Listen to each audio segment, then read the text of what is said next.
Tonight we're going in depth on sports betting. In just a couple of days, the Thunder will take on the Pacers in the NBA Finals, and a lot of people will be placing bets on the game across the country. A lot of people except Oklahomans, unless you want to drive across state lines. I dug into the numbers from our neighbors to the north in Kansas to see just how much money in state revenue we might be missing out on. While millions in other states get ready to place bets win or lose on the Oklahoma City Thunder in the NBA Finals, Governor Kevin Stitt says sports betting likely won't happen until he's out of office and a new governor is in place. He says it's because of how far apart his office is with the tribes who have exclusive gaming rights in Oklahoma. The big bosses are waiting till I'm out of office to run that. So we'll see what happens in, I guess, the 27 cycle. For 3 legislative sessions now, the desire by state lawmakers to get sports betting legalized in Oklahoma continues to grow, but has gone nowhere. We are very serious about getting sports betting in the state of Oklahoma. The primary reason is because of how much extra non-income tax revenue neighboring states are making, including bets being placed by Oklahomans traveling across state lines to place their wagers on teams like the Thunder, the Cowboys, and the Sooners. Constituent after constituent after constituent continuing to ask for this. We know that we have constituents driving up Highway 75, driving up Interstate 35, crossing the state line, placing bets and coming back in. I went looking into claims that Oklahoma is losing millions, and it is true.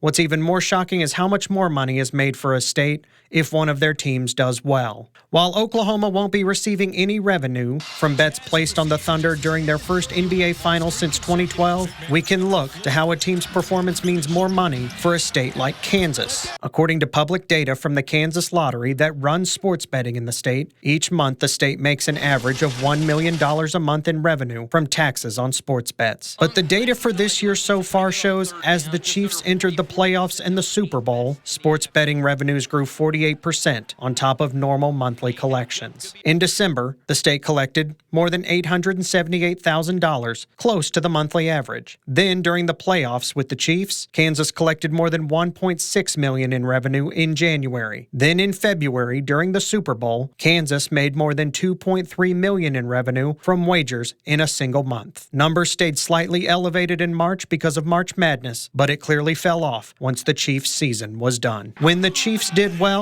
more people began to bet on them and their games, leading to more revenue for their state. With the Chiefs actually playing out of Kansas City, Missouri, and with sports betting being legalized in Missouri last November, Fox 23 is told no data was available yet because sports betting in Missouri is still in its infancy and being set up, but they expect similar numbers in the future, if not a bit more, since Missouri has both the Royals and the Cardinals as well.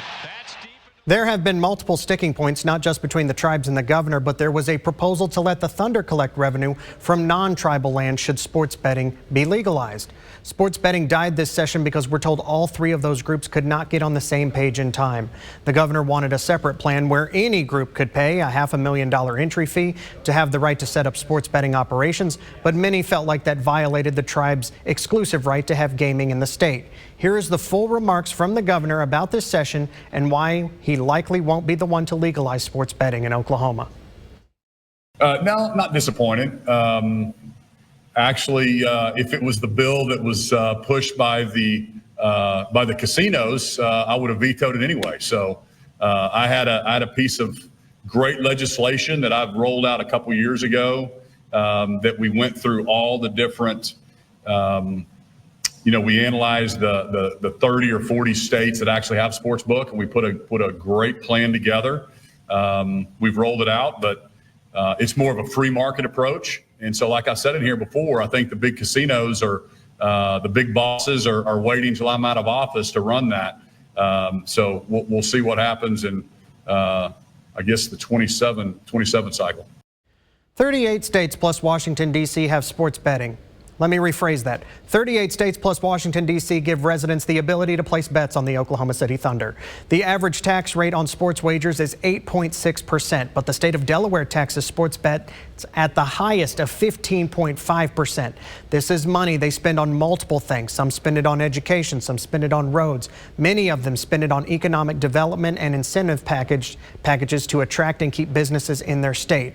Over in Kansas, they've made so much, they actually set up a fund to bring bring the Kansas City Chiefs and the Royals from Kansas City, Missouri over to Kansas City, Kansas. That deal is still being worked out. But take a look at this.